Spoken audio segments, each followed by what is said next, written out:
আসসালামু আসসালামু আলাইকুম। আলাইকুম। হ্যাঁ, শরীফ ভাই কেমন আছেন? এই তো আলহামদুলিল্লাহ। আহ, তো গতকালকে তো আমরা লাইভে আসতে পারিনি। আজকে আবার সেই পুরনো টপিক নিয়ে আলোচনা করতে চাই। না, গতদিন এটা পুরানো আমরা টপিক না। দিস ইজ এটাই নট পুরানো ইনফ্যাক্ট টপিক। ইনফ্যাক্ট এটাই কনকারেন্ট একটা ইস্যু।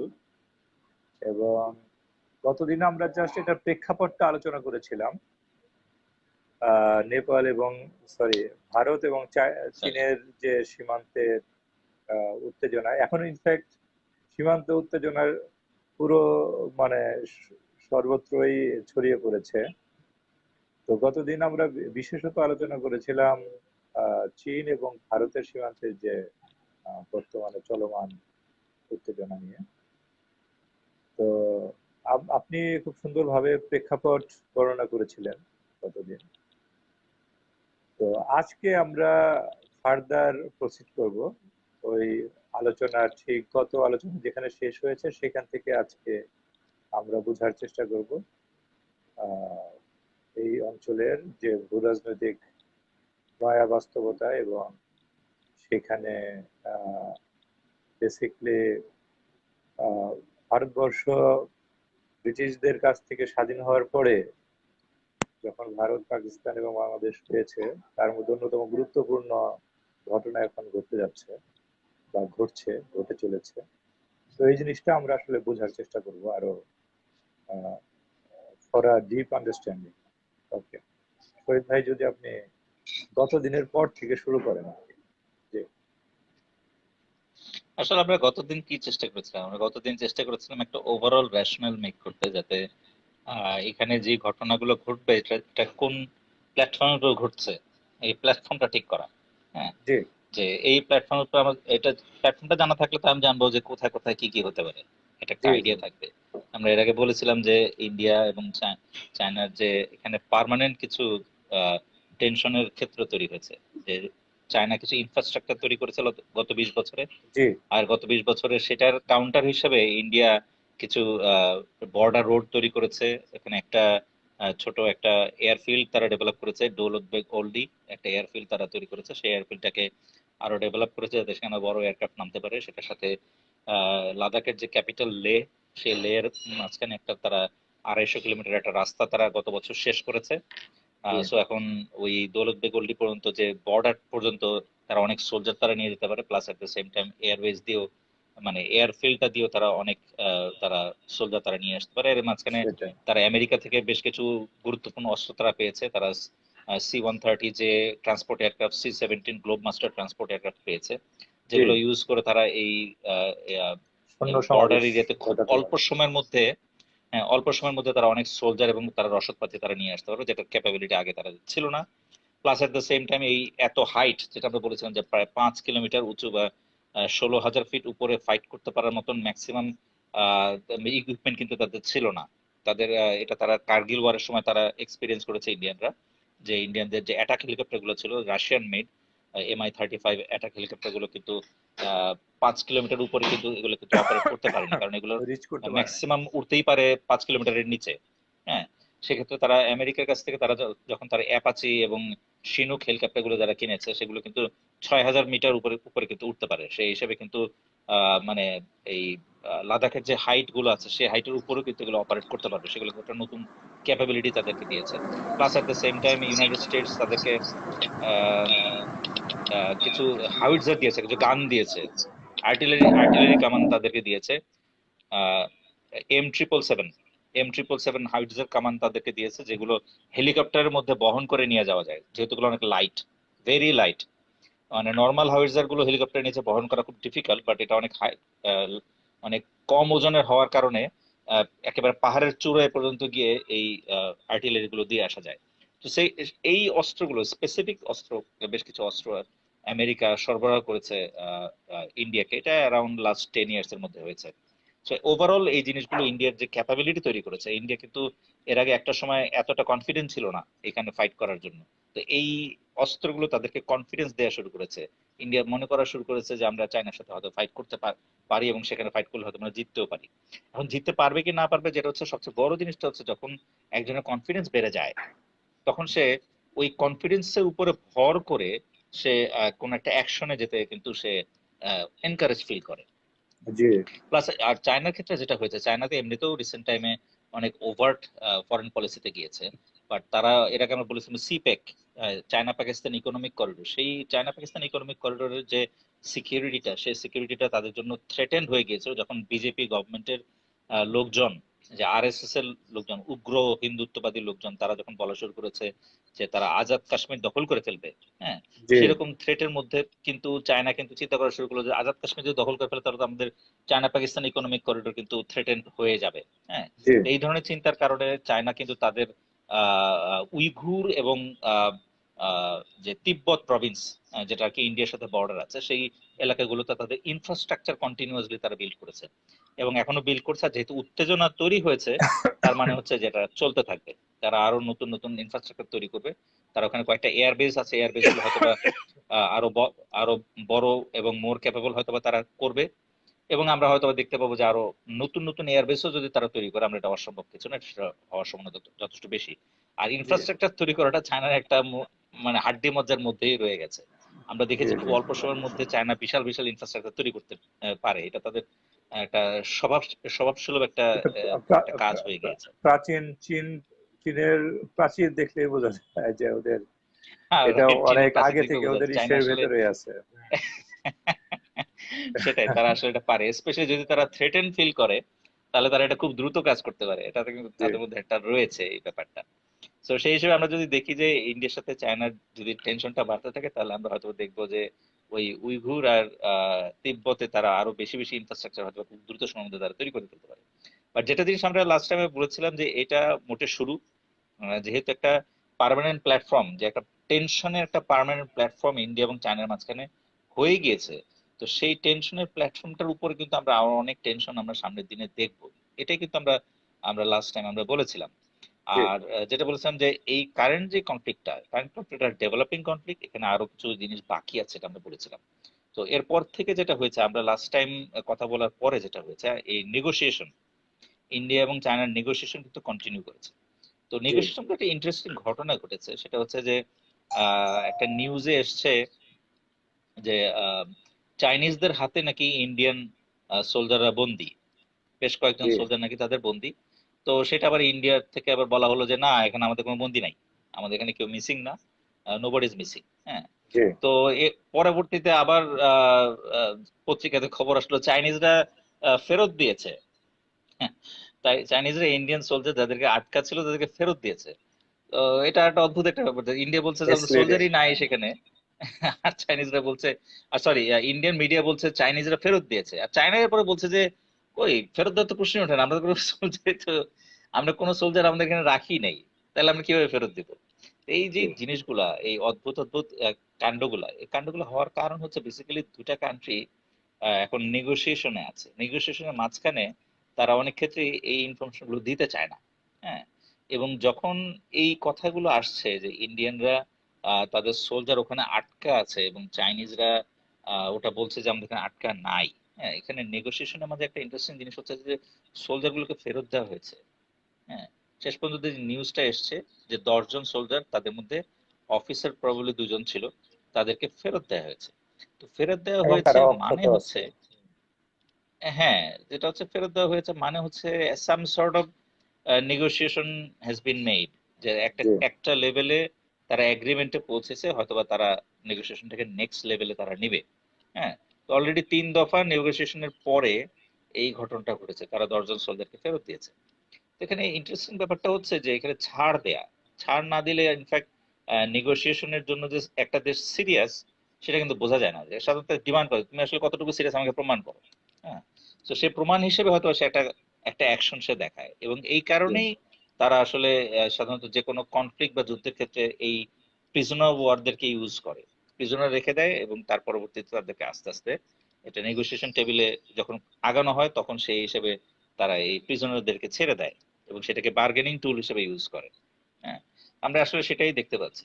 তো এখন যেটা বোঝার ব্যাপার সেটা হচ্ছে যে আমরা এর আগে কিন্তু ইন্ডিয়া নিয়ে আমরা কথা বলেছি, আমরা র্যাডক্লিফ লাইন নিয়ে কথা বলেছি। জি আমরা কিন্তু বলেছি যে ইন্ডিয়ার একটা বেসিক প্রবলেম হচ্ছে তার টেরিটোরিয়াল ইন্টিগ্রিটি বা জিওগ্রাফিক্যাল ইন্টিগ্রিটি, যেটা বলে যে আহ, ভৌগোলিক অখণ্ডতা। হ্যাঁ, জি যে ইন্ডিয়া তার যেই লাইনটা আছে, লাইনটা কোনোভাবেই যাতে ব্রেক না হয় বা লাইনটার মধ্যে কেউ যেন ঢুকে না পড়ে, তার কোনো অংশ যেন কেউ কেড়ে না নেয়। এই জিনিসগুলো, এই চিন্তাগুলো ইন্ডিয়াকে সবসময় ব্যতিব্যস্ত রাখে। বড় কারণ একটা সে কনসার্ন। সবসময় এই র্যাডক্লিফ, হ্যাঁ, এই র্যাডক্লিফ লাইনটা সে একটা গার্ড হিসেবে দেখে নিজেকে, যে এই র্যাডক্লিফ লাইনটাকে আমাকে গার্ড দিয়ে রাখতে হবে। হ্যাঁ, তো তার যে সামরিক শক্তি যা তার যে আছে, পুরো সামরিক শক্তি কিন্তু সে ব্যবহার করে সেই র্যাডক্লিফ লাইনের গার্ড হিসেবে। এবং র্যাডক্লিফ লাইনের গার্ডটা ইন্টারেস্টিং একটা ব্যাপার হচ্ছে শুধুমাত্র সীমানা গার্ড দেওয়া না, কিন্তু তার ভিতরের যে প্রভিন্স গুলো আছে প্রত্যেকটা রাখা। যদি ছুটে চলে যায় তাহলে কিন্তু তার কিন্তু এই র্যাডক্লিফ লাইনের যে তার যে বাউন্ডারিটা, সেই বাউন্ডারিটা কিন্তু ব্রিচ হয়ে যাবে। তার বাউন্ডারিটা কিন্তু, ওই জায়গাটা কিন্তু ফাঁকা হয়ে গেল। হ্যাঁ, কোনো একটা প্রভিন্স তার থেকে আলাদা হয়ে যদি চলে যায়, রাইট। তাহলে কিন্তু সেটা কিন্তু ওই র্যাডক্লিফ লাইন কিন্তু থাকলো না, ইন্টিগ্রিটি থাকলো না। তো তার মানে হচ্ছে যে ইন্ডিয়া অ্যাজ এ স্টেট, হ্যাঁ, এটা খুব ভালনারেবল। কারণ তার টেরিটরি ইন্টিগ্রিটির উপরই কিন্তু ইন্ডিয়ার টেরিটরি ইন্টিগ্রিটি। আর কারেন্টলি আমরা ইন্ডিয়াতে যে হিন্দুত্ববাদী সরকার যেটা দেখছি, এটা কিন্তু ইন্ডিয়ার সেকুলার কনস্টিটিউশনের সাথে যায় না। হ্যাঁ, ইন্ডিয়া যেহেতু শুরুই হয়েছিল একটা সেকুলার স্টেট হিসেবে, ভেরি ইন্টারেস্টিং যে আমরা আমরা যখন রেফ্রিজারেটরের কথা বলছিলাম যে এখানে দুইটা কান্ট্রি তৈরি করা হয়েছে, ইন্ডিয়া এবং পাকিস্তান, কিন্তু ধর্ম ভিত্তিতে। যে বলা হয়েছিল যে মেজরিটি হিন্দুরা একদিকে যাবে আর মুসলিমরা আরেকদিকে যাবে। হ্যাঁ, এই কথা বলে দুটা ভাগ তারা করে ফেললো। তো যখন এটা করে ফেললো তখন ইন্ডিয়াতে যে কোটি কোটি হিন্দুরা রয়ে গেল, সরি মুসলিমরা যখন রয়ে গেল, তাদের কি হবে? তারা তো মুসলিম, তাই না? তো তাদেরকে কিন্তু একটা মেজরিটি হিন্দু স্টেটের মধ্যে রেখে কিন্তু একটা গোজামিল দিয়ে একটা সলিউশন ব্রিটিশরা কিন্তু দাঁড় করিয়ে দিল। হ্যাঁ, তো যদিও কান্ট্রি দুটো তৈরি করা হচ্ছে রিলিজিয়াস লাইনে, ভেরি ইন্টারেস্টিংলি এটার পিছনে যে থটটা যেটা ছিল, থটটা কিন্তু সেকুলার। যেটা কারণে ইন্ডিয়াকে একটা সেকুলার রাষ্ট্র হিসেবে কিন্তু তৈরি করা হয়েছে, যাতে ইন্ডিয়া একত্র থাকে। কারণ ইন্ডিয়াতে জাতিগত, ধর্মীয়, ভাষাগত এগুলো এত বেশি ডিভিশন এখানে আছে যে এগুলোকে একত্র রাখার জন্য তাকে কিন্তু একটা সেকুলার কনস্টিটিউশনই তাকে মেনটেন করতে হবে। হ্যাঁ, তো যেটার কারণে আমরা যেটা দেখি যে ইন্ডিয়ার ফ্যাব্রিকটা, ইন্ডিয়ার মেকিংটা, পুরো মেকিংটাই সেকুলার। তো যখন ইন্ডিয়ার সেকুলারিজমের উপরে যদি কোনো হামলা যদি আসে, তাহলে জি তার ইন্ডিয়ার মেকিংটার উপরে হামলা আসবে। এবং ইন্ডিয়াতে আমরা যখন হিন্দুত্ববাদী সরকারটা যখন আমরা দেখছি, এটা কিন্তু সেকুলারিজমের প্রতি আঘাত। হ্যাঁ, জি একটা যে কি করে ইন্ডিয়ার সেকুলার কনস্টিটিউশনের মধ্যে তাদের এই গণতান্ত্রিক অবস্থানের মধ্যে থেকে কি করে এরকম একটা রাইট উইং হিন্দু গভর্নমেন্ট কিভাবে ক্ষমতায় আসলো, এই প্রশ্নটা যদি আমরা যদি করি, তাহলে দেখা যাবে এটা আসলে সেই শস্যের মধ্যেই ভূত, সেই প্রবলেমটা। হ্যাঁ, ইন্ডিয়ার সেকুলার কনস্টিটিউশনের মাঝেই কিন্তু তারা কিন্তু এই উগ্র জাতীয়তাবাদী কাউকে কিন্তু ক্ষমতায় যেতে কিন্তু মানা করছে না। হ্যাঁ, দ্যাট ইজ ওয়াই এটা কন্ট্রাডিক্টরি ইন্ডিয়ার সাথে। ইন্ডিয়া তৈরি হয়েছে as a secular state, as a federal state, যেখানে অনেকগুলো ছোট ছোট ছোট ছোট রাজ্য থাকবে, সবগুলোকে একত্র করে ধরে ভারতীয় জাতীয়তাবাদের মাধ্যমে তাদেরকে ধরে রাখা। কিন্তু সে ভারতীয় জাতীয়তাবাদটা যখন হিন্দু জাতীয়তাবাদে যখন পরিণত হয়, তখন কিন্তু there are lots of opinions, different opinions, এক একটা রাজ্য থেকে, এক একটা ধর্মীয় গোষ্ঠী থেকে, এক একটা সামাজিক গোষ্ঠী থেকে, রাজনৈতিক গোষ্ঠী থেকে বিভিন্ন ধরনের ওপিনিয়ন যখন আসা শুরু করে, তখন কিন্তু সেই ডিভিশনটা কিন্তু খুব ক্লিয়ার হয়ে যায় যে এই জি ইন্ডিয়া কিন্তু একত্রে এক এক সুরে কিন্তু কথা বলছে না। তো যখন এই রাষ্ট্রটা এক সুরে কথা না বলছে, ওই রকম একটা অবস্থায় যখন আমরা চায়নার মতন একটা বিশাল পাওয়ারের সাথে ইন্ডিয়ার যখন আমরা একটা ক্ল্যাশ দেখি, তখন কিন্তু সেই রাষ্ট্রের মধ্যে যে ফ্যাব্রিকটা সেটা কিন্তু নড়ে চড়ে বসে। জি হ্যাঁ, আর গত বছর কিন্তু আমরা কি দেখেছি, এন্টায়ার ইয়ার আমরা দেখেছি ইন্ডিয়াতে কেওস দেখেছি, ইন্ডিয়ার রাস্তায় মারামারি দেখেছি। তাদের ইকোনমিক অবস্থা খুবই খারাপ, তাদের যে ইন্ডাস্ট্রি গুলো সব ধসে পড়ছিল ইন্ডিয়ার গত বছর। তাদের মনিটারি ক্রাইসিস হয়েছে, তাদের যে ইন্ডিয়ান কারেন্সি, সেই কারেন্সি ড্রেনের মধ্যে পড়েছিল। হ্যাঁ, ভয়ঙ্কর রকমের অবস্থা ছিল। তারপরে মানুষের চাকরি হারিয়েছে, লক্ষ লক্ষ মানুষ চাকরি হারিয়েছে। তাদের ইন্ডিয়ার যে হাইটেক যে ভিলেজ। ইন্ডাস্ট্রি গুলো, তাদের গাড়ির ইন্ডাস্ট্রি গুলো, গাড়ির ইন্ডাস্ট্রি গুলো, সবগুলো ইন্ডাস্ট্রি একদম খুবই খারাপ অবস্থায় আছে। তো সেটা আমি গত বছরের কথা বলছি, before COVID happened, before COVID. Corona virus struck. হ্যাঁ, তো করোনা ভাইরাস আসার আগে এগুলো হয়েছে। তারপরে হচ্ছে এনআরসি। হ্যাঁ, এনআরসি বা সিএএ, যাতে যে ওদের ন্যাশনাল সিটিজেনশিপ রেজিস্টার নিয়ে যে এই ঝামেলাগুলো হয়ে গেল, যে সেখানে যারা মুসলিম যারা আছে তাদেরকে নন ইন্ডিয়ান বলে বাংলাদেশের মধ্যে ঢুকিয়ে দিবে। হ্যাঁ, তো এই যে চিন্তাগুলো তারা যে করলো, যে এইগুলো যে আলট্রা ন্যাশনালিস্ট থট থেকে যারা করলো, এই জিনিসগুলো কিন্তু ইন্ডিয়ার এন্টায়ার ফ্যাব্রিকটাকে দুর্বল করেছে। হ্যাঁ, এখানে বাংলাদেশের মধ্যে যদি তারা বলে যে তারা এখান থেকে মুসলিমদেরকে বাংলাদেশে পাঠিয়ে দেবে, এটা কিন্তু শুধুমাত্র বাংলাদেশের প্রবলেম, এটা ইন্ডিয়ার প্রবলেম। ইন্ডিয়ার মধ্যে থেকে কিন্তু লক্ষ লক্ষ লোক কিন্তু তারা কিন্তু বলা শুরু করেছে এটা this is wrong, this is very very wrong. Because ইন্ডিয়ার যে বেসিক ফ্যাব্রিকটা, যে ফ্যাব্রিকটার মধ্যে তারা কথা বলছে, সেই ফ্যাব্রিকটা হচ্ছে সেকুলার। আর সেই সেকুলার ফ্যাব্রিকটা যখন না থাকে তখন ইন্ডিয়া রাষ্ট্রটাই তো থাকবে না। That is a big big big problem. তো এইরকম একটা অবস্থায় যখন ইন্ডিয়া এমন একটা কনফ্লিক্টে যখন জড়ালো, তখন ইন্ডিয়ার জন্য কিন্তু হাত পা বাঁধা মতন অবস্থা। হ্যাঁ, যে মোদী সরকার হচ্ছে একটা রাইট উইং সরকার, সে চাইছে অনেক কিছু করে ফেলবে, সে রেটরিকে বলছে যে আমার সোলজারদেরকে মেরেছে, আমি কিন্তু উচিত জবাব দিব। এখন সে উচিত জবাব দিতে গিয়ে সে কি দেখছে? সে দেখছে নেপাল ইন্ডিয়ার বর্ডারের সমস্যা করছে। হ্যাঁ, এবং সে কনস্টিটিউশনে অলরেডি নেপাল তাদের তাদের অ্যাপ্রুভাল নতুন নিয়েছে। ম্যাপ ঢুকিয়ে ঢুকিয়ে ফেলেছে, নতুন ম্যাপ অ্যাপ্রুভ করে ফেলেছে, এবং অলরেডি নেপালি আর্মি বলছে যে তারা নাকি কালা পানিতে নাকি তারা নাকি সোলজার বারাক ডিপ্লয় করবে। করবে।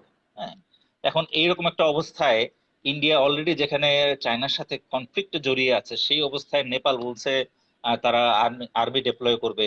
সেই অবস্থায় বাংলাদেশের সাথে চায়নার সম্পর্ক ভালো হচ্ছে, চায়না ইন্ডিয়াকে, সরি, চায়না বাংলাদেশকে বাংলাদেশকে 5,000 5,000-এর উপরে পণ্যের শুল্ক ফ্রি মুক্তি। এন্ট্রান্স দিয়েছে, শুল্ক মুক্ত এন্ট্রান্স দিয়েছে।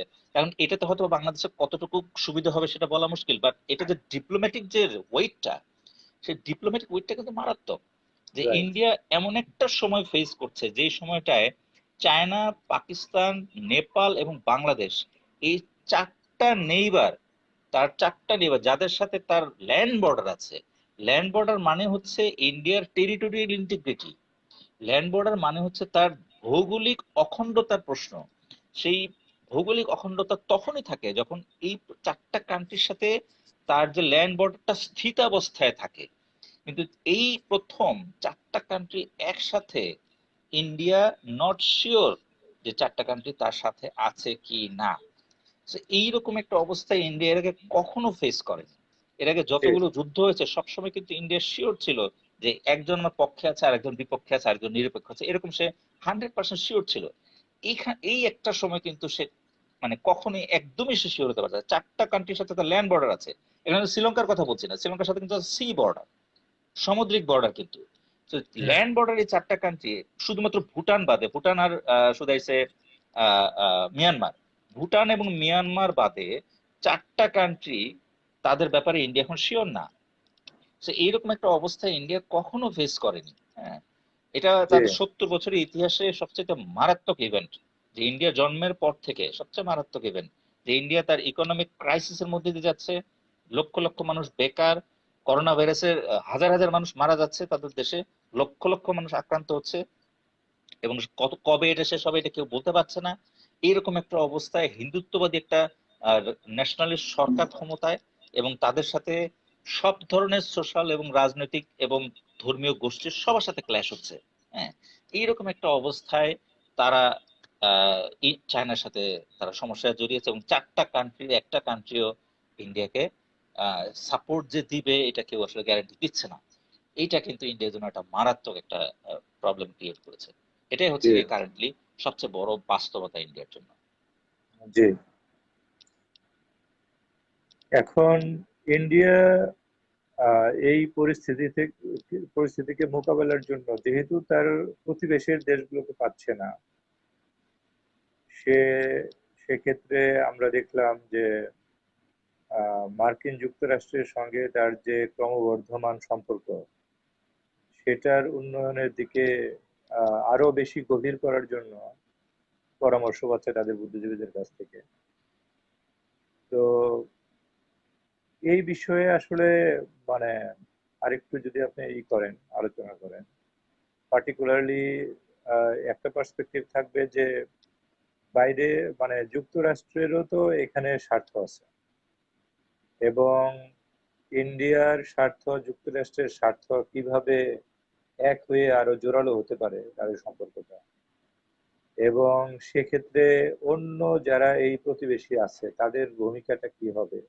কারণ তাদেরকে তো এখানে যুক্তরাষ্ট্র ছাড়াও অস্ট্রেলিয়ার কথা বলা হয়েছে, তারপর আসিয়ান কান্ট্রি গুলোর কথা বলা হয়েছে। হ্যাঁ, তো এই যে সম্পর্কটা যখন আমি আমার প্রতিবেশীকে বাদ দিয়ে দূরবর্তী গ্রামের কারোর সঙ্গে আমি করতে যাব, তখন আলটিমেটলি মানে কি, কোন বাস্তবতার মুখোমুখি হতে যাচ্ছে আসলে ইন্ডিয়া? একটু যদি কাইন্ডলি আপনি আরেকটু যদি ব্যাখ্যা করেন আর কি। আমরা কিন্তু আমরা এর আগে বলেছিলাম যে ইন্ডিয়ার সাথে যে আমেরিকার যে সম্পর্ক ক্লোজ জি, হচ্ছে এটা নিয়ে আমরা কথা বলেছিলাম, যে আমরা 30 ইয়ার্স আমরা যে তিনটা ফেজে যদি আমরা কথা বলি। হ্যাঁ, 30 ইয়ার্স তিনটা ফেজে, প্রথম ফেজে সে বিল ক্লিন্টনের সময় থেকে, হ্যাঁ, কোল্ড ওয়ার শেষে বিল ক্লিন্টনের সময় থেকে ইন্ডিয়ার সাথে আমেরিকা তার সম্পর্ক কিন্তু ইমপ্রুভ করার চেষ্টা করেছে।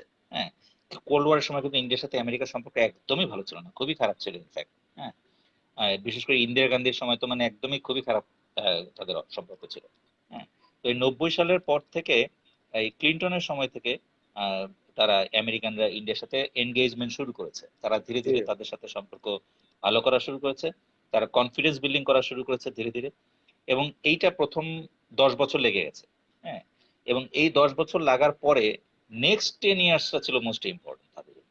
কারণ 2001 সালে সেপ্টেম্বর 11-এ যখন আমেরিকানরা ওয়ার অন টেরর যখন তারা শুরু করলো, সেই ওয়ার অন টেররে কিন্তু ইন্ডিয়ানদেরকে তারা সাথে নিয়ে নিল।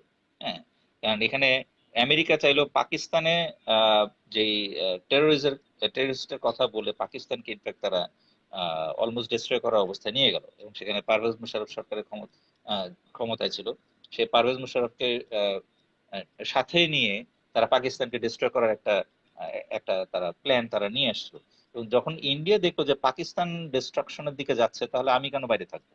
হ্যাঁ, তখন ইন্ডিয়া কিন্তু খুব স্বাভাবিকভাবেই আমেরিকার অ্যালাই হয়ে আসলো। হ্যাঁ, এবং খুব ক্লোজ অ্যালাই তারা হওয়া শুরু করলো। সো এর পরের 10 বছর আমরা দেখেছি ইন্ডিয়ার সাথে আমেরিকার ক্লোজ সম্পর্ক আরো ক্লোজ হচ্ছিল। হ্যাঁ, এটা ওয়ার অন টেররের রিলেশনশিপ আমরা যেটা বলবো। হ্যাঁ, যে ইন্ডিয়া মাঝখান দিয়ে বেশ কয়েকটা টেররিস্ট হামলা হয়েছে ইন্ডিয়াতে, বিশেষ করে মুম্বাইতে হামলা হয়েছে। সেগুলোর পর থেকে ইন্ডিয়ার যে ইনসিকিউরিটিটা আরো অনেক বেড়ে গেছে, এবং ইন্ডিয়া যে কোনো ইস্যুতেই তারা পাকিস্তানকে দেখা শুরু করলো। পাকিস্তান মানে টেরোরিজম, টেরোরিজম মানে পাকিস্তান। হ্যাঁ, জি, তো পাকিস্তানকে কাউন্টার করার জন্য তারা আমেরিকার সাথে সম্পর্ক ক্লোজ করা শুরু করলো। তো এই যে ওয়ার অন টেরর, এটা 10 বছর অ্যারাউন্ড কন্টিনিউস চলল। তারপরের লাস্ট 10 ইয়ার্সে শুরু হলো চায়না। হ্যাঁ, লাস্ট 10 ইয়ার্সে চায়নাকে চিন্তা করে কিন্তু আমেরিকা ইন্ডিয়ার সাথে সম্পর্ক নেক্সট লেভেলে নিল। এটা কিন্তু ওয়ার অন টেররের সম্পর্ক না, এটা হচ্ছে ইন্ডিয়ার সাথে আমেরিকার যে মিলিটারি রিলেশনশিপটা সেটাকে ডেভেলপ করা। হ্যাঁ, কারণ ওয়ার অন টেররের জন্য যা দরকার ছিল বেসিক্যালি এখানকার জন্য, এটার জন্য আসলে ইন্ডিয়াকে কোনো মিলিটারি হেল্প দেওয়ার জন্য দরকার ছিল না, শুধু ইন্টেলিজেন্স শেয়ারিং দরকার ছিল ইন্ডিয়ার, মানে জি, আমেরিকাকে। তো যেটা তারা করলো লাস্ট 10 ইয়ার্স, যেটা যেটা করেছে আমরা একটু আগে যেটা বললাম, যে তারা মিলিটারি এয়ারক্রাফট এবং আরো অনেক ধরনের টেকনোলজি মিলিটারি ওয়েপন তারা শেয়ার দিয়েছে। করেছে। টেকনোলজি, স্পেসিফিক কিছু টেকনোলজি তারা দিয়েছে। আমরা খেয়াল করে দেবো এই স্পেসিফিক টেকনোলজিগুলো ঠিক স্পেসিফিকলি চায়নার জন্য। তারা নেভির জন্য P-8 অ্যান্টি সাবমেরিন এয়ারক্রাফট তারা দিয়েছে। অ্যান্টি সাবমেরিন এয়ারক্রাফট কেন? যাতে ইন্ডিয়ান এয়ারক্রাফট, ইন্ডিয়ার নেভির এয়ারক্রাফট গুলো যেন ভারত মহাসাগরে চাইনিজ সাবমেরিন গুলোকে কাউন্টার করতে পারে। জি, হ্যাঁ, প্লাস তারা রিসেন্ট টাইমে সি হক হেলিকপ্টার তাদেরকে দিচ্ছে ইন্ডিয়ান নেভিকে, অলরেডি তারা ডেলিভারি পাওয়া শুরু করেছে। সেই সি হক হেলিকপ্টার গুলো কাজ কি? সেগুলো হচ্ছে এই চাইনিজ সাবমেরিন গুলোকে খুঁজে বের করা। তো জি, সব দিক থেকে আমরা যদি দেখি যে আমেরিকা কিন্তু ঠিক স্পেসিফিক কিছু এইম নিয়ে কিন্তু ইন্ডিয়ার সাথে সম্পর্ক করেছে। তারা জি, ওয়ার অন টেররের জন্য তারা সম্পর্ক করেছে, ওয়ার অন টেরর শেষে তারা এখন চায়নাকে কাউন্টার করার জন্য তারা সম্পর্ক তৈরি করছে। তো যতক্ষণ পর্যন্ত ইন্ডিয়ার সরকার চায়নার সাথে বৈরী সম্পর্ক রাখবে, ততক্ষণ পর্যন্ত আমেরিকা উড বি হ্যাপি। হ্যাঁ, যখন সেটা না থাকবে, তখন কিন্তু দেখা যাবে যে এটা চেঞ্জ হবে। হ্যাঁ, তখন দেখা যাবে যে আমেরিকা ইন্ডিয়াকে মানে বিভিন্ন ধরনের প্ররোচনা দেওয়ার চেষ্টা করবে, যাতে সে চায়নার এগেইনস্টে তার সৈন্য মোতায়েন করে, তাদের সাথে টেনশন বাড়ে। তো এই মুহূর্তে কিন্তু আমেরিকা কিন্তু বেসিক্যালি ইন্ডিয়াকে বলবে না যে ইউ ডিসএনগেজ, রাদার আমেরিকা বলবে যে তোমরা you should continue to engage, তোমার কি কি দরকার আমরা তোমাকে সবকিছু দেবো। হ্যাঁ, এখন সমস্যা হচ্ছে যে আমেরিকা ইজ আ ফার, মানে অনেক দূরের একটা পাওয়ার হয়ে গেছে কারেন্টলি। তার কারণ হচ্ছে আমেরিকা নিজেই রিসেন্ট টাইমে কিন্তু ভালো অবস্থায় নাই। তার নিজের অর্থনীতির অবস্থা সমস্যায় পড়েছে বিকজ অফ কোভিড-19। তারপরে অ্যাট দ্য সেম টাইম তার রিসেন্ট টাইমে তার যে এই সাদা কালো দাঙ্গা, সেই দাঙ্গার কারণে একটা মারাত্মক রকম খারাপ অবস্থার মধ্যে দেশে যাচ্ছে। তো এই কম্বিনেশনে প্লাস যে গ্লোবালি যে গ্রেট পাওয়ার কম্পিটিশন, চায়নার সাথে, আহ, রাশিয়ার সাথে, ইউরোপের সাথে, ব্রিটেনের সাথে, টার্কির সাথে, সবার সাথে যে একটা ক্ল্যাশের মধ্যে জড়াচ্ছে যে ইউনাইটেড স্টেটস, সেগুলোর মধ্যে কিন্তু সে কিন্তু প্রতি মুহূর্তে কিন্তু সে দুর্বল হচ্ছে। তো এতগুলো এনগেজমেন্টের মধ্যে সে ইন্ডিয়াকে আসলে কতটুকু সহায়তা সে দিতে পারবে সেটা বলা খুব ডিফিকাল্ট। হয়তোবা দেখা যাবে যে ইন্ডিয়ার কাছে সে অস্ত্র বিক্রি করবে। হ্যাঁ, এটা এটা ইনফ্যাক্ট ডোনাল্ড ট্রাম্পের সরকার কিন্তু চাইবে ব্যবসা করার জন্য। হ্যাঁ, ব্যবসার খাতিরের জন্য, টাকা অর্থ উপার্জন করার জন্য কিন্তু তার দেখা যাবে ইন্ডিয়াকে অনেক অস্ত্র দিবে। হ্যাঁ, কিন্তু এই অস্ত্র দেওয়ার বিয়ন্ডে আরো যে কিছু সাহায্য, সেই সাহায্যটা হয়তোবা এই মুহূর্তে সে ইন্ডিয়া হয়তো আমেরিকার কাছ থেকে নাও পেতে পারে। ইন্ডিয়ার জন্য আমরা যেটা বলছিলাম, সবচেয়ে বড় থ্রেট হচ্ছে তার ভৌগোলিক যে ইন্টিগ্রিটি। ইন্টিগ্রিটি, যে তার যে আহ, আহ, যে আহ, ভৌগোলিক জি জি অখণ্ডতা, সেই ভৌগোলিক জি। অখণ্ডতা কিন্তু তার নেইবারিং কান্ট্রিগুলোর সাথে, আমেরিকার সাথে না। আমেরিকার সাথে ইন্ডিয়ার কিন্তু কোনো বাউন্ডারি নাই, জাপানের সাথে কোনো বাউন্ডারি নেই, অস্ট্রেলিয়ার সাথে কোনো বাউন্ডারি নেই। সো জাপান, অস্ট্রেলিয়া, আমেরিকা যদি ইন্ডিয়ার ফ্রেন্ডও হয়, তারা কিন্তু ইন্ডিয়ার টেরিটোরিয়াল ইন্টিগ্রিটিতে কিন্তু ডিরেক্ট কোনো ভূমিকা রাখতে পারবে না। এখন ডিরেক্ট ভূমিকা না না রাখতে পারলেও ইনডিরেক্ট ভূমিকা হয়তো তারা রাখতে পারে। কিভাবে? এই কান্ট্রিগুলোকে আমেরিকা হয়তোবা চাপ দেওয়ার চেষ্টা করতে পারে যে তোমরা ইন্ডিয়াকে সাপোর্ট দাও। হ্যাঁ, কিন্তু সেই ক্ষেত্রেও আমেরিকা কতটুকু আগাবে সেটাও কিন্তু দেখার ব্যাপার আছে। কারণ আমেরিকা যদি সেই দেশগুলোকে চাপ দেওয়া শুরু করে, তাহলে সেই দেশগুলো কিন্তু ধীরে ধীরে আবার সেই চায়নাকে আরো বেশি ফ্রেন্ড নেওয়া শুরু করবে। হ্যাঁ, সেটাও কিন্তু আমেরিকা কিন্তু জানে। এবং এই মুহূর্তে আমেরিকা যে কয়টা কান্ট্রিকে চাপ দিবে, প্রত্যেকটা কান্ট্রি দেখা যাবে চাপের চোটে সে অটোমেটিক সে চায়নার দিকে যাওয়া শুরু করবে। তো সেই ক্ষেত্রে আমেরিকারও রিস্ক আছে। হ্যাঁ, আমেরিকা এত সহজে কিন্তু প্রত্যেকটা কান্ট্রিকে কিন্তু ইন্ডিয়াকে হেল্প করার জন্য প্রত্যেকটা কান্ট্রিকে আমেরিকা শত্রু বানাবে না। এমনিতেই অলরেডি মানে ফ্রেন্ডলেস হয়ে যাচ্ছে আমেরিকা। হ্যাঁ, সেই অবস্থায় ফ্রেন্ডলেস ইন্ডিয়াকে আহ, আহ, কূপের মধ্যে থেকে তুলে নিয়ে আসা, এই কষ্টটা আমেরিকা আসলে কতটুকু করবে সেটা আসলে বলার বিষয়। আর জাপান বা অস্ট্রেলিয়া যদি আমরা কথা বলি, Japan is basically following American strategy. আর অস্ট্রেলিয়া টু সাম এক্সটেন্ট এখন ব্রিটেন। পর্যন্ত আমরা বলতে পারি যে আমেরিকার সাথেও ভালো সম্পর্ক রয়েছে, প্লাস ব্রিটেনের স্ট্র্যাটেজিও সে করে ফেলে দিচ্ছে না। সো তারপর ব্রিটেন কিন্তু মনে করছে Australia is part of their global Britain strategy. So সেই হিসেবে ব্রিটেনের পার্টটাও এখানে ইম্পর্টেন্ট। রাইট। জি। তো তো ওভারঅল আমরা বলতে পারি যে এই এই ইন্ডিয়ার যে নেইবারিং যে কান্ট্রি গুলো আছে, সেই কান্ট্রি গুলো কিন্তু এই সুযোগে কিন্তু বেনিফিট নেওয়ার চেষ্টা করবে, কারণ তারা সবাই জি। কিন্তু বুঝতে পারছে India is in a very vulnerable position. তারা সবাই কিন্তু ইন্ডিয়ার সাথে ফাইট করতে যাবে নট নেসেসারিলি। হ্যাঁ, নেগোসিয়েশন গুলো। বাট তারা ইন্ডিয়ার সাথে নেগোশিয়েট করে তাদের কাছ থেকে বেনিফিট নেওয়ার তার চেষ্টা করবে, just because India is a weak position. হ্যাঁ, India is a very very resourceful country, প্রচুর রিসোর্স তার রয়েছে। সো ইন্ডিয়ার জন্য দেয়ার অনেক কিছু আছে। সো দেয়ার যেহেতু অনেক কিছু আছে, তো অনেকে এখানে নেয়ার চেষ্টা করবে যদি সুযোগ পায়। তো জি ওই জি সুযোগটাই হয়তো ইন্ডিয়ার জন্য বিপদের কারণ হয়ে যাচ্ছে। বাট জি। এখানে আরেকটা ইম্পর্টেন্ট ইস্যু, সেটা হচ্ছে আমরা যেটা বলছিলাম যে যেহেতু ইন্ডিয়ার এন্টায়ার সেকুলার ফ্যাব্রিকটাই এখন হুমকির মুখে আছে, এখন প্রশ্ন হচ্ছে যে 20টা সোলজার যে মারা গেল চায়নার সাথে ফাইট করে, এটার কোনো রিপ্লাই যদি ইন্ডিয়ানরা দিতে না পারে, যেটা দিয়ে ধরেন আমরা মানে ইন্ডিয়ার মানুষকে ঠান্ডা করার জন্য, হ্যাঁ, তাদের জাতীয়তাবাদকে ঠান্ডা করার জন্য কোনো কিছু যদি মোদী সরকার দিতে না পারে, this will be a dangerous thing for India. কারণ ইন্ডিয়া কিন্তু যে ইন্টিগ্রিটি, যে একসাথে ধরে রাখার ভারতীয় জাতীয়তাবাদের যে ব্যাপারটা, সে ভারতীয় জাতীয়তাবাদ কিন্তু টেস্টের মুখে পড়ে যাবে যদি জি। যদি এখানে মোদী সরকার যদি তার জনগণকে যদি কোনো উপহার দিতে না পারে। হ্যাঁ, যে যে আমরা হারিয়েছি চায়নার কাছে, আমরা কিছু নিয়েছিও, সেই জিনিসটা যদি না দিতে পারে, তাহলে কিন্তু এটা মোদী সরকারের জন্য খুবই সিরিয়াস এরকম একটা থ্রেট হয়ে যেতে পারে যেটা ইন্টারনালি। চ্যালেঞ্জিং হয়ে যাবে, আভ্যন্তরীণ ভাবে মোকাবেলা চ্যালেঞ্জিং। করাটা ডিফিকাল্ট হয়ে যাবে। জি। শরীর ভাই মোটামুটি আপডেট তো পেলাম, সেই সঙ্গে নেপালের সঙ্গে যে আপডেট সেটাও আমরা পেয়ে গেলাম আলোচনায়। এখন ভবিষ্যতে আমাদেরকে লক্ষ্য রাখতে হবে, দেখতে হবে আরো যে কোন দিকে যায়, সময়ই বলে দিবে কি হবে। তো আর কিছু কি আপনার সংযোগ করতে চান? আমরা সামনের দিনগুলোতে বলতে পারি যে যেহেতু এই যে যেটা বললাম যে ইন্ডিয়ার জাতীয়তাবাদকে যে তারা যে উস্কে দিয়েছিল, তারা যে হিন্দু জি, জাতীয়তাবাদকে উস্কে দিয়েছিল এবং সেই জাতীয়তাবাদকে উস্কে দিয়ে চায়নার এগেইনস্টে কিছু করতে না পারা, এটা কিন্তু ম্যাচ করছে না।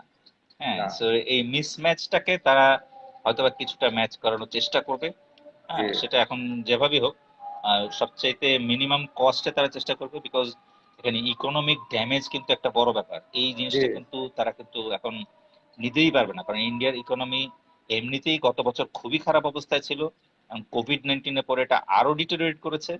এবং এখন চাইনিজরা রীতিমতো টর্মেন্ট করছে ইন্ডিয়াকে যে তোমরা পারলে হুম, আমাকে ইকোনমিক এম্বার্গো দাও ইফ ইউ ক্যান। সো হুম, ইন্ডিয়ার সাথে চায়নার অলমোস্ট $100 বিলিয়ন বাণিজ্য রয়েছে। এখন চায়না চ্যালেঞ্জ করেছে ইন্ডিয়াকে যে তুমি আমাদেরকে এম্বার্গো দাও ইফ ইউ ক্যান, আমাদের উপর তোমরা স্যাংশন দিয়ে দাও, দেখি তোমরা কতটুকু পারো। কারণ এইটা ইন্ডিয়ার জন্য খুব ডিফিকাল্ট হবে। ইন্ডিয়ার মানুষ ডিফিকাল্ট হয়ে কিন্তু যাবে। দেখা যাচ্ছে যে কুশপুত্তলিকা পরিয়ে ফেলছে শি জিনপিং এর। হ্যাঁ, কিন্তু সেই আহ, বিভিন্ন যে দ্রব্য, চাইনিজ ইমোশনাল দ্রব্য জিনিসটা, তারা ভেঙে ফেলছে। রাইট, তাই দ্রব্য ভেঙে ফেলছে। কিন্তু এটা যে ইমোশনাল একটা আউটবার্স্ট, এই ইমোশনটাকে কিভাবে সরকার কন্ট্রোল করে সেটাই হচ্ছে দেখার বিষয়। সরকার রাইট। কিন্তু ইমোশনালি কাজ করলে কিন্তু হবে না।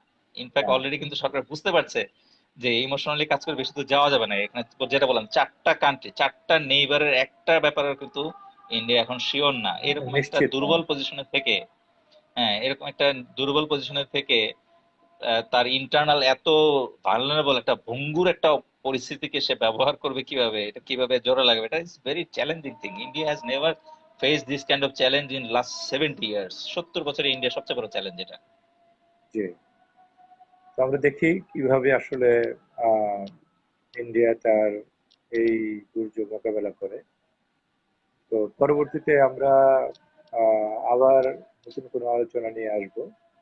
তো আজকের ইনশাল্লাহ। আলোচনা এখানে শেষ করছি, ইনশাল্লাহ। আসসালামু আলাইকুম। আসসালাম।